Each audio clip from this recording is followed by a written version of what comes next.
سر وہ یہ ہے کہ ہم نے دو حصے آپ نے فرمائے تھے اس کے ہیں، نثر کو وہ الگ کرتے ہیں، اس پر بحث الگ کرتے ہیں، اور نظم کو الگ سے بحث کرتے ہیں، نظم پر الگ سے بحث کرتے ہیں۔ سر وہ نثر کو الگ کرتے ہیں اور نظم پر الگ سے بحث کرتے ہیں۔ تو نظم اور شاعری کے حوالے سے جو بحث ہے وہ تو ہم نے کر لی پچھلے دو گفتگوؤں میں۔ اب جو گفتگو ہے وہ نثر کے حوالے سے ہے کہ نثر پر حیات پسند کیا کہتے ہیں۔ اچھا، اس کا بھی تعلق ڈاکٹر صاحب شعریات کے ساتھ ہے۔ دیکھیں عام طور پر پوری دنیا میں شعریات کو ہم لیتے ہیں کہ وہ جو شاعری کی ساخت، شاعری کی تنقید، شاعری کی جمالیات، شاعری کے، تو جو نثر میں خاص طور پر جو داستان میں ہے، داستان بھی وہ جو نثری ہے، اس کے اوپر کوئی تنقید کرنی ہے تو وہ ہم کیا کرتے ہیں، اس کے چند ایک پیٹرنز ہوتے ہیں۔ ٹھیک ہے، یہ جو شعریات کا لفظ ہے یہ تو ارسطو کی کتاب سے، پوئٹکس سے، یہ کسی نہ کسی حوالے سے چل رہا تھا، چل رہا ہے نا، اس کا مطلب ہے اصول تنقید۔ اصول تنقید، اب انہوں نے وہ جو اصول تنقید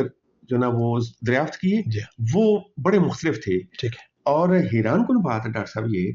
کہ یہ جو دونوں حصے ہیں، ایک شعری اور دوسرا نثری، جس کو ناول کا یا فکشن کا یا داستانوی تنقید کا، یہ جو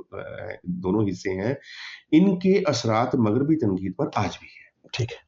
ہمارے اکیڈمکس میں بھی، کلچر میں، اکیڈمک کلچر میں بھی، اور جو مجلسی تنقید ہے وہاں پر بھی، اور عام حلقوں میں بھی، یعنی وہ لوگ